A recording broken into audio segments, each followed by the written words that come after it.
साल 2013 Queensland museum के associate professor doctor Andrew रोजफेल्ड के हाथ एक स्कॉर्पियन का फॉसिल लगा। नहीं, कोई साधारण सा दिखने वाला 1 या 2 इंच छोटा स्कॉर्पियन का फॉसिल नहीं, बल्कि एक भेड़िए जितना बड़ा स्कॉर्पियन का फॉसिल। लेकिन ये इकलौता ऐसा फॉसिल नहीं था जो कि काफी अनकॉमन सा था। इनफैक्ट उन्हें बिल्लियों जितने जायंट स्पाइडर्स मिले, ऑस्ट्रिच जितने लंबे जायंट कॉकरोचेस मिले, एनाकोंडास जितने बड़े मिलीपीड्स मिले और किसी बाज जितने बड़े जायंट ड्रैगन फ्लाइज के फॉसिल्स भी मिले। और जब इन फॉसिल्स की कार्बन डेटिंग की गई तब ये सामने आया कि ये फॉसिल्स डायनासोर्स के जन्म से भी करोड़ों साल पुराने थे। मतलब जस्ट इमेजिन, डायनासोर्स के भी जमाने से पहले एक ऐसी दुनिया हुआ करती थी जहां पर ये जायंट कीड़े मकोड़े राज किया करते थे। So let us find out. Well, आज से करीबन 600 साल पहले स्पेस से हमारी पृथ्वी कुछ ऐसी दिखाई देती थी, पहचान में भी नहीं आ रही है, right? Well, and that's because तभी सारे कॉन्टिनेंट्स एक दूसरे के साथ चिपके हुए थे और दुनिया में सिर्फ एक बड़ा सुपर कॉन्टिनेंट था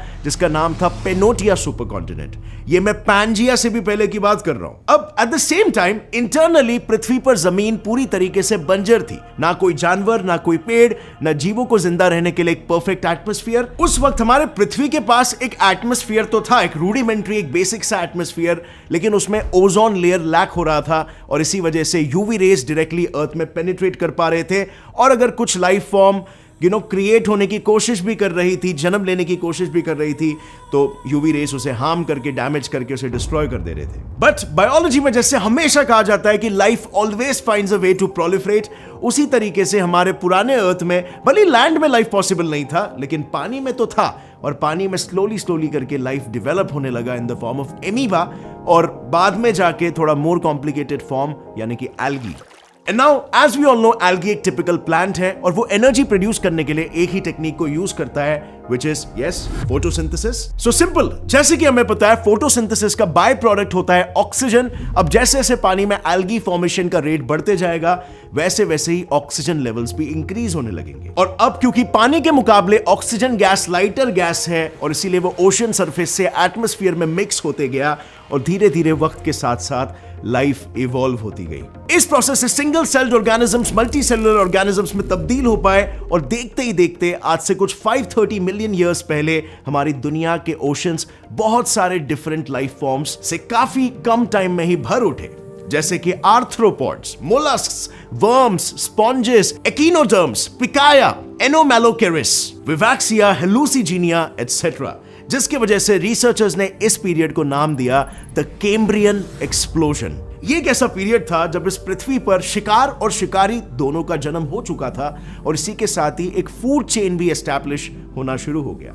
यू सी, इस समय समुद्र की सतह एल्गी और मॉसेस से भरी हुई थी जिस पर गुजारा करते थे ट्राइलोबाइट्स यानी कि क्रैब्स की तरह दिखने वाले और रहने वाले जीव। ये जीव उस वक्त भी आज के जमाने के क्रैब्स की तरह ही साइज में हुआ करते थे और इस पर शिकार किया करते थे जायंट श्रिम्प्स, एनोमैलोकैरिस, जिनका साइज 200 सेंटीमीटर जितना बड़ा हुआ करता था, यानी लगभग एक 6.5 फीट लंबे इंसान जितना। अब ऑब्वियसली उस जमाने में जो मैजिकल बायोडाइवर्सिटी अपीयर करी थी, that was not here to stay permanently. In fact, इस पूरे ब्रह्मांड का जो कोर प्रिंसिपल है, जो फंडामेंटल प्रिंसिपल है, that is nothing but evolution. Evolution आपको हर जगह पे दिखेगा, बायोलॉजी में भी, केमिस्ट्री में भी, फिजिक्स में भी, हर जगह पर चीजें इवॉल्व होती है because motion and time is everywhere in this universe, right? But उस पीरियड में कुछ ऐसा हुआ कि अचानक से एवोल्यूशन बहुत ज्यादा फास्ट हो गया।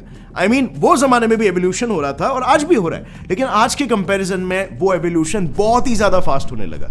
सो उसके पीछे रीजन क्या था? वेल, इस चीज के पीछे काफी सारे साइंटिस्ट अभी भी रिसर्च कर रहे हैं कि वो एग्जैक्ट लिंक क्या था कि एवोल्यूशन इतना ज्यादा स्पीड फास्ट हो गया। और इसीलिए इस पीरियड का नाम भी पड़ा है द कैम्ब्रियन एक्सप्लोजन, यानी एक छोटे से पीरियड में एक्सप्लोजन ऑफ स्पीशीज होने लगे। सो पृथ्वी में सिचुएशन कुछ इस तरह था कि लाइफ रैपिडली इवॉल्व भी हो रही थी और इसे सरवाइव कराने के लिए जरूरी ऑक्सीजन भी भरपूर मात्रा में मौजूद था। लेकिन पानी के बाहर अगर आप नजर घुमाते तो जमीनें अभी भी बंजर थी। कैम्ब्रियन एक्सप्लोजन के करोड़ों साल बाद भी सभी लिविंग ऑर्गेनिजम्स और प्लांट्स पानी के अंदर ही पनप रहे थे। जमीन पर प्लांट्स या एनिमल्स का कोई भी नामो निशान नहीं था, घास का एक तिनका तक नहीं था। और इसके पीछे का रीजन क्या था हमने कुछ ही टाइम पहले डिस्कस किया। वेल यस, सन की हार्मफुल यूवी रेडिएशन। लेकिन आज से करीब 460 मिलियन साल पहले फाइनली ओजोन लेयर बनके रेडी हो चुका था because of all that extra oxygen. यानी कि अब लाइफ वाटर से लैंड पर इजीली ट्रांजिशन कर सकती थी, अपने प्रेडेटर्स से बच के सरवाइव कर सकती थी। लेकिन उस समय तक जैसे हमने जाना कि बायोडाइवर्सिटी बहुत बढ़ चुकी थी, जिस वजह से शिकारियों की संख्या भी बहुत बढ़ चुकी थी, और वो शिकारी भी मामूली साइज के नहीं थे, बल्कि इतने विशालकाय थे कि वो हमारे आज के ग्रेट व्हाइट शार्क्स से भी बड़े हुआ करते थे। और इसीलिए फिर उनसे बचने के लिए कुछ जानवरों ने हमारे जमीन की तरफ अपने कदम बढ़ाए और आर्थ्रोपॉड्स, रेप्टाइल्स और बाकी के सभी ऑर्गेनिजम्स ने जमीन पर अपनी नई दुनिया बनाना शुरू कर लिया। लेकिन इन ऑर्गेनिजम्स द्वारा बनाई गई दुनिया तो बस एक शुरुआत थी, क्योंकि आने वाले कुछ ही सालों में वक्त के साथ इस दुनिया का नक्शा ही बदलने वाला था। जैसे ही लाइफ ने जमीन पर कदम रखा, मानो वो जैसे दौड़ने ही लगे। एल्गी जैसी सिंगल सेलुलर बीइंग्स फंगस में तब्दील हो गए, फंगस से छोटे प्लांट्स और छोटे प्लांट से 100 फीट लंबे पेड़ों में इवॉल्व हो गए। और बस फिर क्या था, पूरे पृथ्वी पर एक घना बड़ा सा ट्रॉपिकल जंगल खड़ा हो गया, जो बहुत हद तक आज के फॉरेस्ट की तरह ही दिखता था।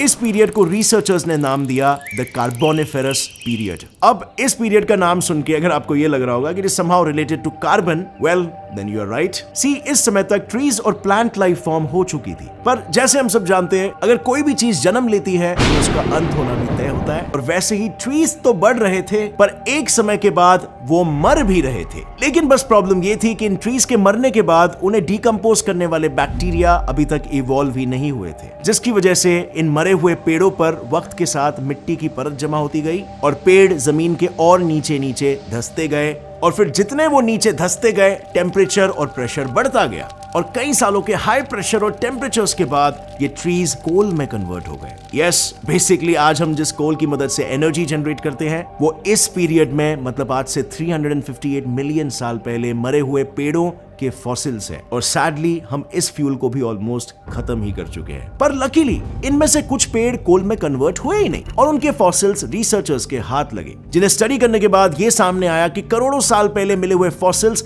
आज के ट्री से काफी हद तक मिलते जुलते हैं, सिवाय एक चीज के, ट्री ट्रंक्स में दिखाई देने वाली रिंग्स। बेसिकली अगर आपने कभी वुड का क्रॉस सेक्शन व्यू किया होगा, तो उसमें कई सारे रिंग्स आपको दिखाई देते हैं, कुछ इस तरह, जिनकी मदद से उस पर्टिकुलर जगह के क्लाइमेट का अंदाजा लगाया जा सकता है। मतलब जैसे ट्रीज का ग्रोथ रेट बढ़ते जाता है, उनके रिंग्स भी बढ़ते जाते हैं। सो ऑब्जर्वेशन के अनुसार ऐसा पाया गया कि अक्सर अगर ट्री रिंग्स वाइडर होते हैं तो उस रीजन का क्लाइमेट वार्म और वेट होता है, और अगर फाइन ट्री रिंग्स होते हैं तो क्लाइमेट कोल्ड एंड ड्राई होता है। पर हमें मिले हुए फॉसिल्स में कोई रिंग स्ट्रक्चर था ही नहीं। सो इसका मतलब यह होता है कि उस रीजन में सिर्फ एक ही सीजन था, लेकिन फिर भी इस कॉन्स्टेंटली ह्यूमिड ट्रॉपिकल एनवायरनमेंट में कई सारे एनिमल्स अपना घर बना रहे थे। एक्चुअली अगर टेक्निकली देखा जाए तो इन्हें एनिमल्स बोलना थोड़ा सा गलत होगा, क्योंकि उनका सिर्फ साइज एनिमल्स इतना बड़ा था, लेकिन वो तो साधारण से इंसेक्ट्स थे। पर अब क्योंकि इनका साइज ही इतना विशाल था, और इसी वजह से उस दौरान दुनिया पर इन्हीं का ही राज था।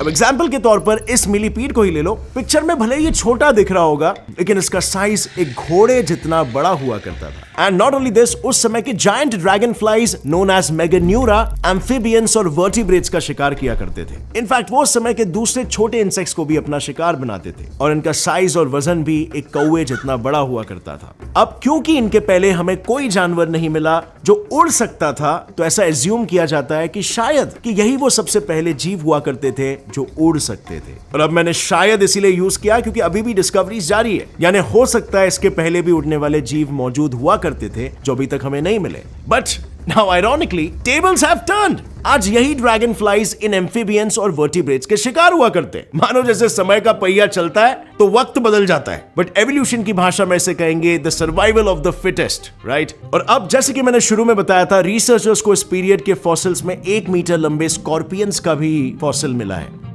तो यहां नेचुरल क्वेश्चन ये आता है कि ये सभी इंसेक्ट्स का साइज इतना बड़ा होने के पीछे वजह क्या थी? वेल यू सी, उनके इतने बड़े साइज के होने के पीछे की वजह थी उनका रेस्पिरेटरी सिस्टम। इंसेक्ट्स के पास हमारे जैसे लंग्स नहीं होते, और ना ही वो नाक से सांस लेते हैं। वो ब्रीदिंग के लिए उनकी स्किन का यूज करते थे। बेसिकली इन इंसेक्ट्स की स्किन पर पोर लाइक स्ट्रक्चर्स होते थे, which is known as spiracles. इसकी मदद से इंसेक्ट्स ऑक्सीजन को बॉडी के अंदर एब्जॉर्ब करते हैं, अब क्योंकि 300 मिलियन साल पहले ऑक्सीजन की मात्रा आज के मुकाबले 15% ज्यादा थी और इसीलिए जितना ज्यादा ऑक्सीजन उतनी बड़ी स्किन और जितना कम ऑक्सीजन उतनी छोटी स्किन। इनफैक्ट साइंटिस्टों ने जब एक कंट्रोल्ड एनवायरनमेंट में इंसेक्ट्स को आर्टिफिशियली हाई ऑक्सीजन सप्लाई देना शुरू किया, तब उन्होंने ये ऑब्जर्व किया कि उन इंसेक्ट्स की नई जनरेशन का साइज पिछली वाली से काफी ज्यादा बढ़ चुका था। पर जल्दी इन सारे बड़े जीवों का अंत एकदम नजदीक था, क्योंकि अर्थ रेडी हो चुका था अपने सबसे बड़े मैस एक्सटिंक्शन के लिए, which is Permian mass extinction. पृथ्वी पर टेक्टोनिक प्लेट्स की मूवमेंट्स की वजह से जगह जगहों पर वोल्केनिक इरप्शंस होने लगे और वोल्केनो से निकला सल्फ्यूरिक गैस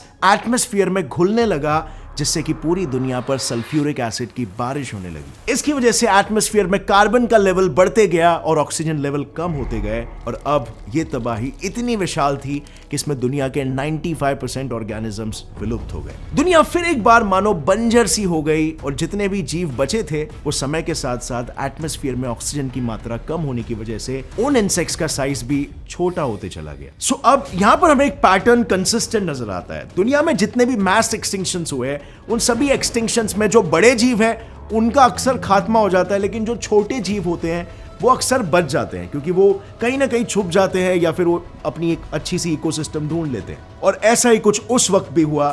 जो बचे कुचे छोटे छोटे जीव बच गए थे उन्होंने फिर बाद में जन्म दिए आगे की प्रजातियों को। सो फ्रेंड्स, ये जो हमने सीरीज ऑफ इवेंट्स डिस्कस किए, ये सीरीज ऑफ इवेंट्स एक्चुअली में डायनासोर के पहले के।